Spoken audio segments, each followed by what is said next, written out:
ఇప్పుడు మనం 2025 సంవత్సరం జూలై నెల 1వ తేదీ నుంచి 31వ తేదీ వరకు ద్వాదశ రాశుల్లో 11వ రాశి కుంభరాశి వారి జ్యోతిష బలం చూద్దామండి. భూత భవిష్యత్తు వర్ధమానం ఎలా ఉందో చూద్దాం. గవ్వల శాస్త్ర ప్రకారం ఈ గవ్వల శాస్త్రాన్ని లకుట ప్రశ్న శాస్త్రం అంటారు, చింతామణి శాస్త్రం అంటారు. 9 గవ్వలు 3 సార్లు వేసి వాటిని లెక్కబెట్టి మరి శేషబలం, యోగ బలం, శాస్త్ర బలం, ఆరోగ్య బలం, కుటుంబ బలం, సంతాన బలం, సంసార బలం, జాతక బలం, అలాగే జాతక కుండలిని ఎలా ఉందో చూద్దామండి. కుంభరాశి వారి జాతక బలం మీద ఆషాఢమాస యోగ బలం ఎలా ఉంది, కుంభరాశి వారి జాతక బలం, ఫలించిన కార్యం, అనుకున్న కోరిక, అడవపడ్డ కోరిక చూద్దాం.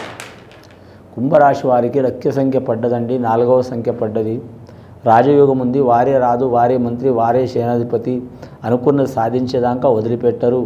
వారికి వాగ్దాటి చాలా ఉంటుంది, వాక్చతుర్యం చాలా ఉంటుంది. వీరికి గ్రహాలు అనుకూలంగా లేకపోయినా మాత్రం గవ్వల శాస్త్ర ప్రకారం చాలా అనుకూలమైన యోగం పడ్డదండి.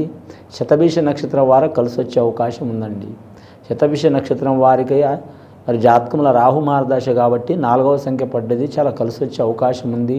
శతభిష నక్షత్రం వారు ధనపరంగా కావచ్చు, కుటుంబపరంగా కావచ్చు, ఆదాయపరంగా కావచ్చు, పర్సనల్ లైఫ్ కావచ్చు, ఉద్యోగపరంగా కావచ్చు, కెరీర్ విషయం కావచ్చు, చాలా ఇబ్బందికరమైన పరిస్థితి ఉన్నా తట్టుకుని నిలబడే అవకాశం ఉంటుంది. వారి జాతక బలంలో అన్నదమ్ముల సహకారం ఉండదు.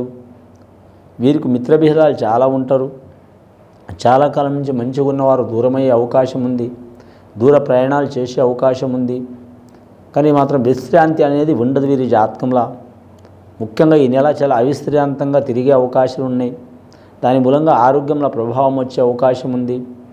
కానీ స్త్రీలతో విరోధం వచ్చే అవకాశం ఉంది.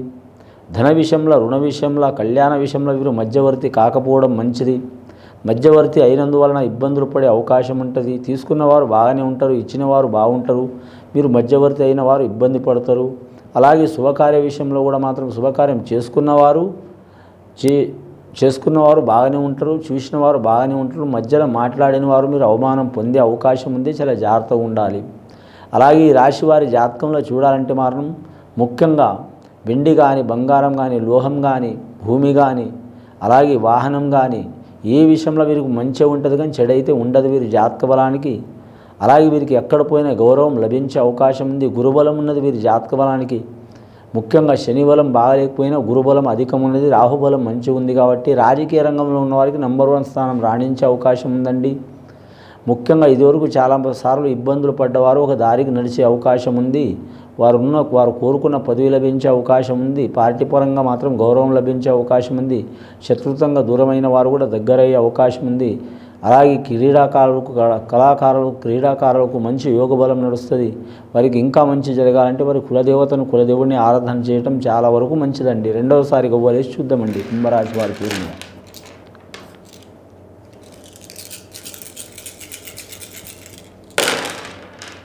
రెండవసారి గవ్వలేస్తే ఇంకా 4 గవ్వలు పడ్డాయండి. కుంభరాశి వారికి మాత్రం ఈ నెల చాలా వరకు అద్భుతమైన యోగ బలం ఉంది. వారి జాతకానికి కొన్ని సంవత్సరాలు 5-6 సంవత్సరాల నుంచి చాలా ఇబ్బందులు పడుతున్నవారు అధాపాతాళానికి పోయినారు. ఒకటేసారి ఆకాశం అంతా అట్టడుగు ఎదిగి అధాపాతాళానికి పోయినారు. డబ్బు నష్టం, ఆరోగ్య నష్టం, కుటుంబ నష్టం, ధన నష్టం, లేనిపోని చిక్కులు, చికాకులు, నమ్మిన వారు నుంచి మోసం, ఇలాంటి సంఘటనలు జరిగిపోయినాయి. అలాగే సంసారంలో ఛిద్రం కావటం, భార్యాభర్తలు దూరం కావటం, విడాకులు, అలాంటి పంచాయతీలు, చిక్కులు, చికాకులు, ప్రాణాలు తప్ప అన్ని నష్టాలు కూడా అయినాయి ఇది వరకు. ఇప్పుడు నడుస్తున్న గడి అయితే మంచిగా ఉంది. రాహు మార్గదశ గవ్వలు పడ్డాయి. ముఖ్యంగా వీరు సైన్స్ రంగంలో ఉన్నవారు, కంప్యూటర్ రంగంలో ఉన్నవారు, ఖగోళ శాస్త్ర రంగంలో ఉన్నవారు ఖచ్చితంగా మంచి ఫలితాలు కలిసి వచ్చే అవకాశాలు ఉన్నాయి వీరి జాతక బలానికి. అలాగే విద్యార్థులకు కలిసి వచ్చే అవకాశాలు ఉన్నాయి. ఇక పూర్వాభద్ర నక్షత్రం వారు మాత్రం ఎవరికి పూజ చేసినా చేయకపోయినా మాత్రం వెంకటేశ్వర స్వామిని, నరసింహస్వామిని పూజ చేయడం మంచిది. శనివారం నియమం పాటించడం మంచిది. కానీ మాత్రం నల్ల నువ్వులు దానం చేయడం చాలా వరకు మంచిది. కానీ వీరి జాతకంలో చూడాలంటే మాత్రం నువ్వుల నూనెతో నవగ్రహాల్ని పూజ చేయడం చాలా వరకు మంచిది. శనీశ్వరుని అభిషేకం చేయించడం కూడా చాలా వరకు మంచిది. కానీ మాత్రం శనిసింగణ దర్శనం చేయడం కూడా మంచిది వీరి జాతక బలానికి. ఈ పూర్వభద్ర నక్షత్రం వారు మాత్రం చాలా వరకు నిదానం నడవాలి.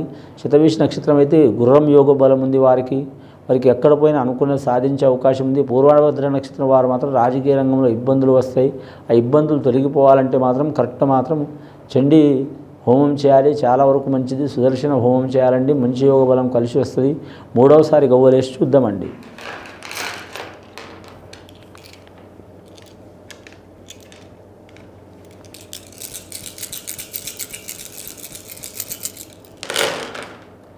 మూడోసారి గవ్వలు వేస్తే 5 గవ్వలు పడ్డాయండి. వ్యాపారంలో వీరికి మాత్రం పట్టిందల్లా బంగారం ఉంటుంది, కానీ ఎన్ని కోట్లు వచ్చినా మాత్రం ఖర్చు అవుతూనే ఉంటాయండి. కుడి చేతిలో ఒక డబ్బులు వస్తాయి, ఎడమ చేతిలో ఖర్చు అయితే వచ్చేదే కనిపిస్తుంది, పోయేది కనిపించదు.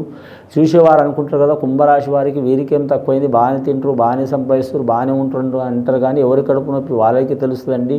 మనం డాక్టర్లకు అడిగినా కూడా మాత్రం మనకు చెప్పిన తర్వాతనే వాళ్ళకి ఏం రోగం ఎలా వచ్చింది అనేది చెప్తారు తప్ప టక్కున ఎవరు చెప్పరు. అలాంటి సమస్యలు ఉంటాయి, కక్కలేక మింగలేక సమస్యలు ఉంటాయి. కొత్తగా వ్యాపారం చేసేవారు టైం తీసుకోవడం మంచిది. ఆల్రెడీ వ్యాపారం చేస్తున్న వారు కలిసి వచ్చే అవకాశం ఉంటుంది. స్త్రీలకు వివాహ విషయంలో టైం తీసుకోవడం మంచిదండి. ఇష్ట ప్రకారం వివాహం కోరుకున్న వారు ఇబ్బందులు పాలయ్యే అవకాశం ఉంది.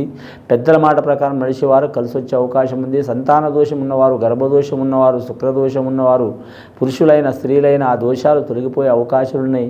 ఆ సంతాన దోషాలు పోవాలంటే నాగేంద్రుడిని, సుబ్రహ్మణ్యేశ్వర స్వామిని పూజ చేయడం చాలా వరకు మంచిది. ముఖ్యంగా వీరి జాతకంలో లక్కీ హ్యాండ్ నడుస్తుంది. వీరి పేరు మీద ఏ కార్యక్రమం మొదలుపెట్టినా మాత్రం దిగ్విజయంగా నడిచే అవకాశం ఉంటాయండి.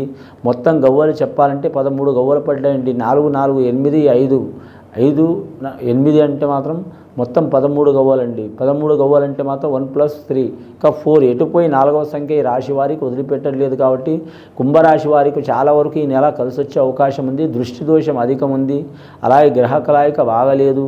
అలాగే వీరి పేరు మీద చూడాలంటే మాత్రం దృష్టి దోషం వలన ఇబ్బందులు అయ్యే అవకాశం ఉంటుందండి.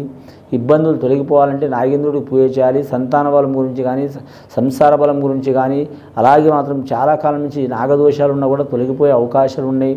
కానీ స్త్రీలు పుట్టదేవతల్ని నాగమ్మని పూజ చేయటం మంచిది. పురుషులు లేదా మాత్రం నాగపడగల్ని పూజ చేయటం మంచిది. వీలైతే మాత్రం నాగపడగలు చేపించి మాత్రం సద్బ్రాహ్మణుడి కాళ్ళ పూజ చేపించి ఎవరికైనా దానం చేయటం చాలా వరకు మంచిది. అలాగే అష్టమూలిక గుగ్గిల మాత్రం ఇంట్లో మాత్రం పొగదినుసు పెట్టడం చాలా మంచిదండి. శనివారం, ఆదివారం, మంగళవారం, శుక్రవారం ఈ 4 రోజులు. అలాగే వీరి జాతకం సరస్వతి లేహ్యం చూర్ణం ధరించడం వీరు వాడకం చాలా వరకు మంచిది ఉంటుందండి. అలాగే వీరు జాతక బలంలో చూడాలంటే శ్రీ వెంకటేశ్వర స్వామిని నల్లని ఒత్తులతో మాత్రం వీరు పూజ చేయడం చాలా వరకు మంచిదండి. వీరి జాతక బలానికి మాత్రం బ్లాక్ డ్రెస్ మాత్రం ఎక్కువ శాతం వాడవద్దని వచ్చిందండి. ఇది విని చూసి ఆచరించే వారికి గొప్ప ఫలితాలు కలుగుతాయండి. శుభం భూయత్.